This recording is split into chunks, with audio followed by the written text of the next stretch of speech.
Llegamos al final de Oseas y con ello su conclusión. ¿Qué he aprendido de este libro?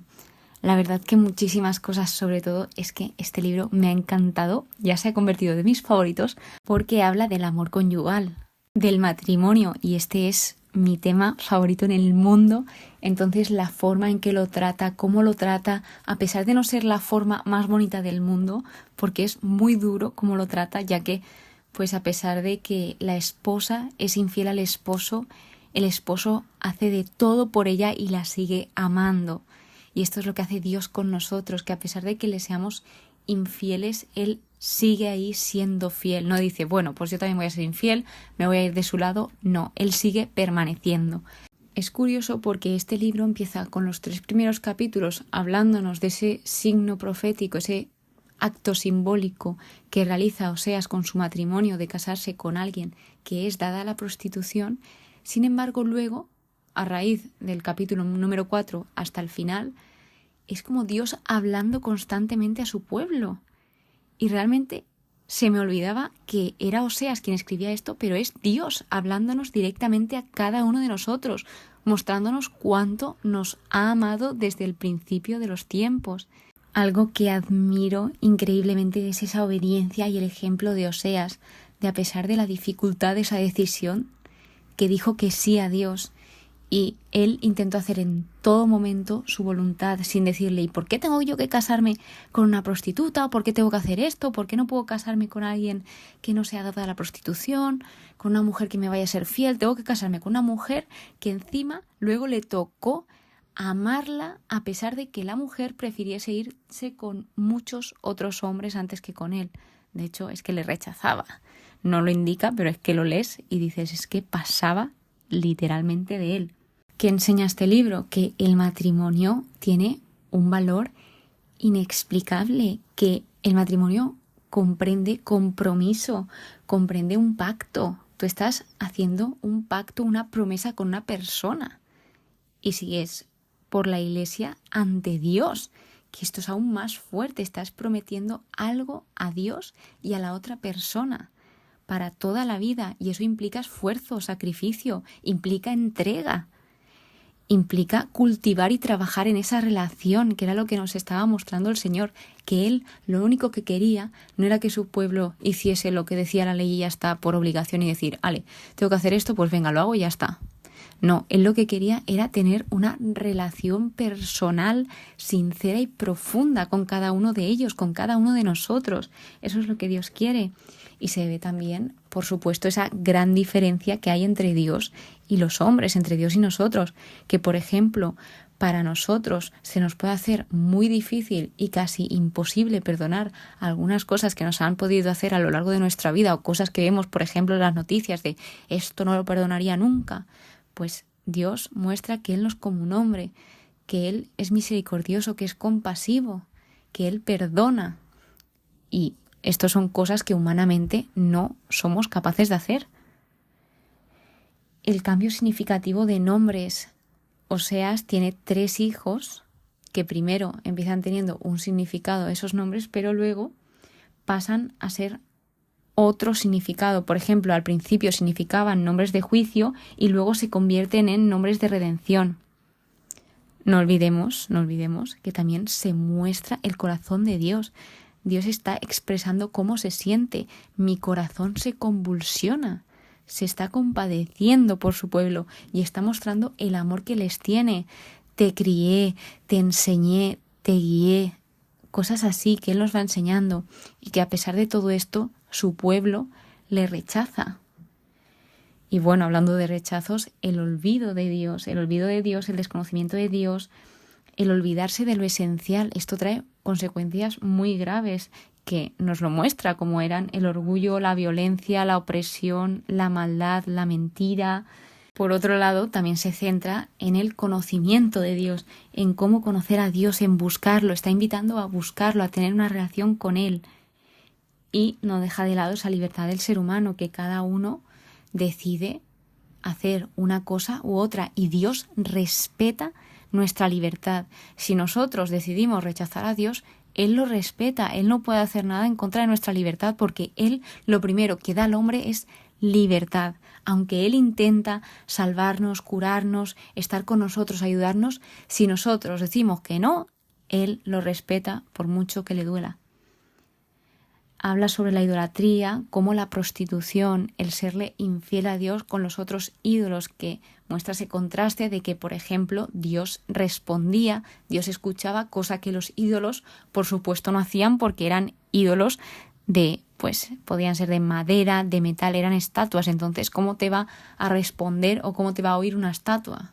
Habla del castigo y del juicio que tiene que venir por toda la maldad que habían cometido. Obviamente se va a hacer justicia. Sin embargo, lo que nos dice es que la meta no era la destrucción, la meta era la restauración. El deseo de Dios, lo dice Él en primera persona, no es mi deseo aniquilar. Luego, somos conscientes de que Dios está presente y desea ayudarnos, cuidarnos, estar con nosotros. Porque Él tiende la mano, Él grita cuando recurrimos a otras cosas que no nos van a servir. Él dice, yo sí te puedo curar, yo sí puedo estar. Pero no nos damos cuenta en muchas ocasiones, estamos como ciegos, cegados, nos ponemos límites. En su angustia me buscarán, que esto suele suceder, que cuanto peor estamos, más tendemos generalmente a buscar a Dios. ¿Dónde depositamos nuestra confianza? ¿Realmente? ¿En quién confiamos? ¿De quién nos fiamos más? ¿De Dios, que nos da seguridad, protección, paz, tranquilidad? ¿O en el hombre, que Él nos puede fallar, nos puede traicionar? Esto también se muestra en este libro, como las cosas que no pueden ser de Dios, como eran la fabricación de los ídolos, que estos eran fabricadas por manos humanas y realmente iban en contra de Dios. Les dejé escritas las excelencias de mi ley. Las considera algo extraño. El pueblo consideraba la ley de Dios como algo extraño, que sigue pasando.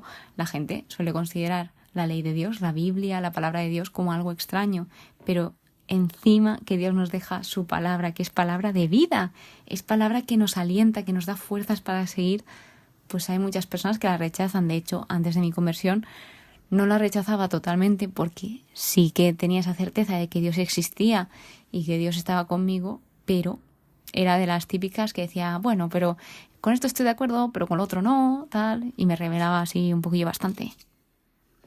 ¿Sabemos utilizar las bendiciones que se nos dan?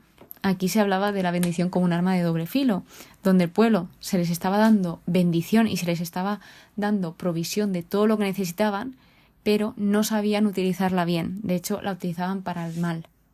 Y pues aquí también empieza a sembrarse el caos y todas estas maldades.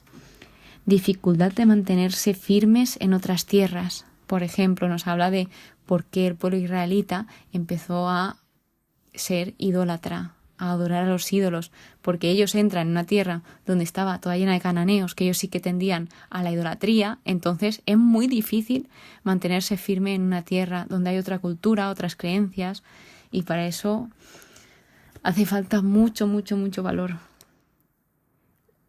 ¿Qué se ve más? Profecías cumplidas en la vida de Jesús. Por ejemplo, vemos que en este libro habla de lo llamé mi hijo, la huida a Egipto. Es como que está hablando de Jesús, aunque también está hablando del pueblo de Dios. Habla de la resurrección, así de forma indirecta, pero muy directa, de que Jesús vino a pagar todos nuestros pecados, aunque Él no cometió ni uno, que cada vez que se dan advertencias es una oportunidad para arrepentirse. Se les advertía innumerables veces a través de muchos profetas del juicio, pero ellos no se arrepentían.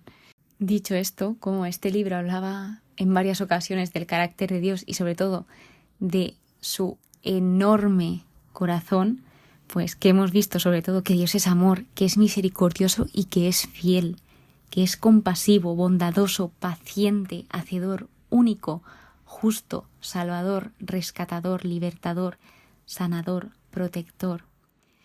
Y se han visto palabras que el Señor les hablaba al pueblo, como eran eternidad, justicia, amor, fidelidad, santidad, derecho, compasión, paz, seguridad, tranquilidad. Todo esto es lo que Dios desea, anhela para nosotros, para que tengamos una vida en plenitud. Algunas de las cosas, no todas. Y luego Dios cuenta contigo y tú cuentas con Él, porque Él lo decía en este libro. hacían todas estas cosas sin contar conmigo. Y Él sí que contaba con ellos, con su pueblo. Dios habla al corazón y Dios nos habla a través de este libro. Lo que os decía, que este libro parecía que iba a hablar Oseas de su historia, o lo que me imaginaba al principio, pero realmente es un libro totalmente escrito por Dios, a través de Oseas, como toda la Biblia, pero aquí es que es muy directo. Dios nos conoce, no podemos mentirle, aunque nosotros mintamos a algunas personas de cómo somos o intentemos ser alguien que no somos. Dios sí que sabe cómo somos, no nos podemos esconder de Él, no podemos mentirle, porque Él ve todo y recuerda todo también. Y esto es algo que nos muestra. Y esto ha sido mi aprendizaje, las lecciones que he sacado, conclusiones. La verdad que es eso, es que me ha encantado, y sobre todo que repita tanto el tema del amor y ese cuidado de Dios por cada uno de nosotros, que es... no lo puedo describir con palabras. Muchísimas gracias por estar aquí, muchísimas gracias por escucharme. Un libro más y te espero en el siguiente para empezar uno nuevo. Que pases muy buen día y que Dios te bendiga.